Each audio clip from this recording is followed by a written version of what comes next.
महाबळेश्वर प्रतापगडहून पोलादपूरकडे जाणारा आंबेनळी घाट 5 दिवसांसाठी बंद करण्यात आला असून पोलादपूर जवळच्या आंबेनळी घाटात वारंवार पडत असलेल्या दरडीमुळे पोलादपूरहून महाबळेश्वरकडे आणि महाबळेश्वरहून पोलादपूरकडे जाणारी वाहतूक बंद करण्यात आली आहे।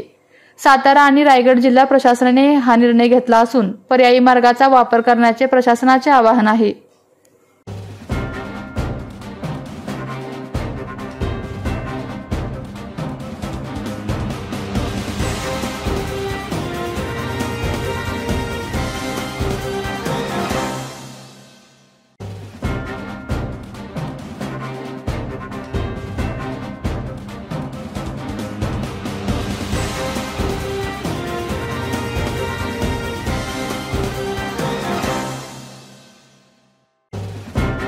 आपल्या तालुक्यातील जिल्ह्यातील बातम्या सर्वप्रथम पाहण्यासाठी आजच सातारा न्यूजला YouTube चॅनलवर सबस्क्राइब करा, लाईक करा, शेअर करा आणि बेल आयकॉन प्रेस करायला विसरू नका।